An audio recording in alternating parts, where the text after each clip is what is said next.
Hello, everyone, and welcome back to another episode of the Los Angeles Rams Insider Podcast. I'm your host and beat writer, Brock Vieira. You can check out all of our work at www.si.com/NFL/Rams/on SI, where we drop double digit pieces of content every single day, including all the breaking news associated with free agent signings, contracts, releases, trades, everything going on. And that's going to be what we talk about today in this episode is the latest contract agreement for the Los Angeles Rams, of course, with newly acquired cornerback Trent McDuffie. McDuffie, who was traded for from the Kansas City Chiefs, is now set to be the Rams cornerback one and has signed a record breaking extension with the organization, 4 years, 124 million, 100 million fully guaranteed, and this is going to give McDuffie an average annual value of above $30 million, which resets the market. This was an expected signing, something that we all expected to happen before free agency. Both sides were in agreement that the extension needed to be put into play.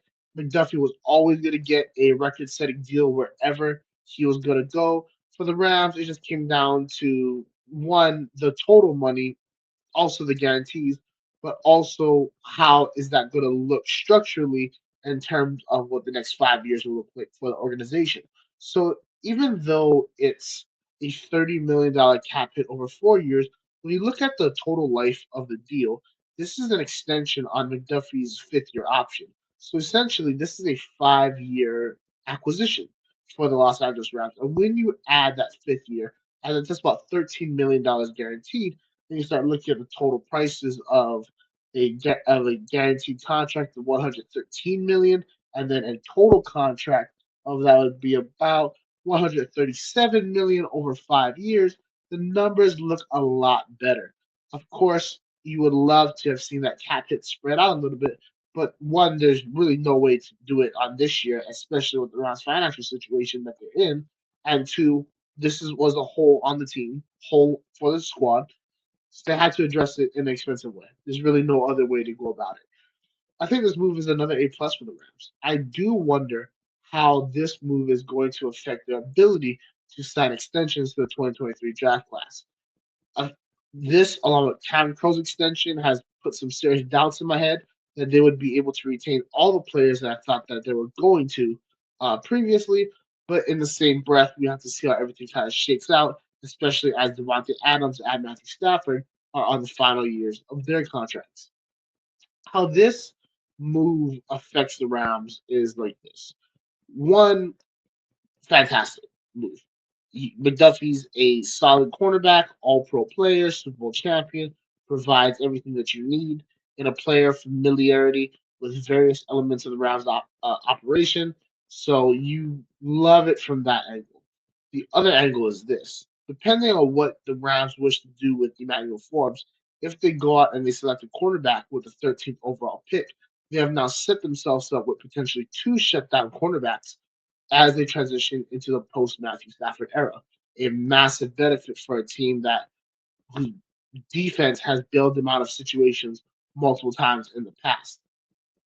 And then you look at the overall roster, and whenever the cornerback market changes, the wide receiver market is affected as well because those positions are so tied together. This essentially guarantees something that we've already known for a long time, and that is Puka Nakua will get a record-setting extension. There's no way in the world the Rams can justify to Nakua and his representation that hey, we're going to pay McDuffie top dollar for being a top player, but Nakua, who finished in the NFL for the most receptions, and had he played all 17 games, he had to miss one due to injury. I truly believe that he could have taken the crown for receiving yards over Jackson Smith and Jigba. You also have look at his work, and that led to Devontae Adams leading the NFL in touchdown receptions. Nakua is one of the best, if not the best, wide receiver in football, depending on who you ask. And anybody within that range of quality has always gotten paid handsomely. Justin Jefferson, CeeDee Lamb, Jamar Chase, the examples go on and on. Also, Jackson Smith and Jigba will also get a record setting extension. This is not a matter of if, this is now a matter of when.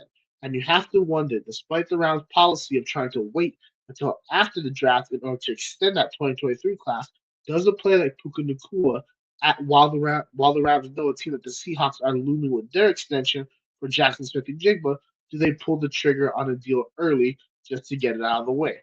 And if they want to begin those conversations, what does the effort to complete that move, what does that take away from the processes in free agency and also during the draft?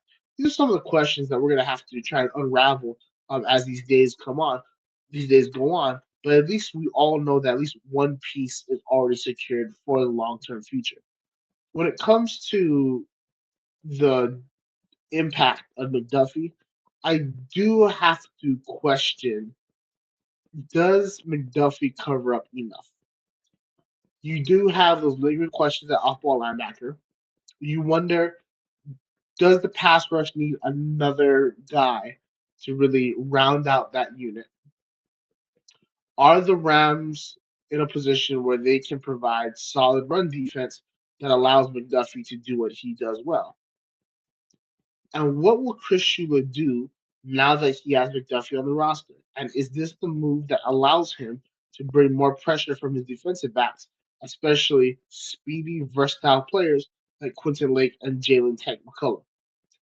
Again, we'll just have to wait and see. But the fact that McDuffie is already in place means that the Rams are not playing around and they remain committed to making the most out of Matthew Stafford's final years in the NFL. This has been Brock Bier for the Los Angeles Rams Insider Podcast. We'll catch y'all next time. Take care.